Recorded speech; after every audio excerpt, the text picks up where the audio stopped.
चल পানি হচ্ছে, পানিতে ভিজতে ভিজতেও কাজে যেতেই হবে, আর কি করা যাবে। अच्छा हमको सिखा रिया है রাস্তাঘাট সাফ সুতরা। 哎呦我的妈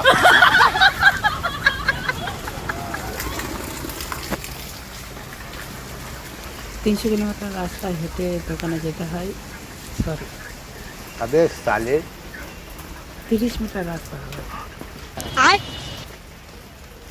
पे यार 300 मीटर रास्ता है। 哎呦我的妈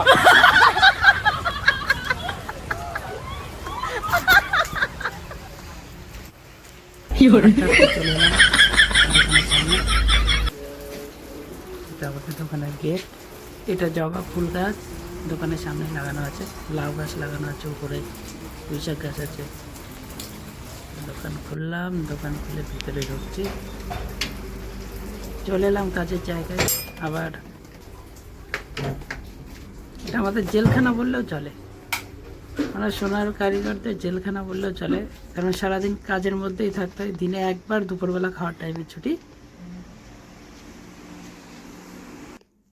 তো সকালবেলা দোকানে এসে কাজে বসে পড়লাম, কাজে বসে পড়েই এ দেখো বাদামের লকেট ডাই কেটেছি, বাদামের যেটা এরকম লকেট হবে, ভিতরে ফটো চিপকানো হয়, ফটো। তো এই পর্যন্তই, আজকের ব্লগ শেষ।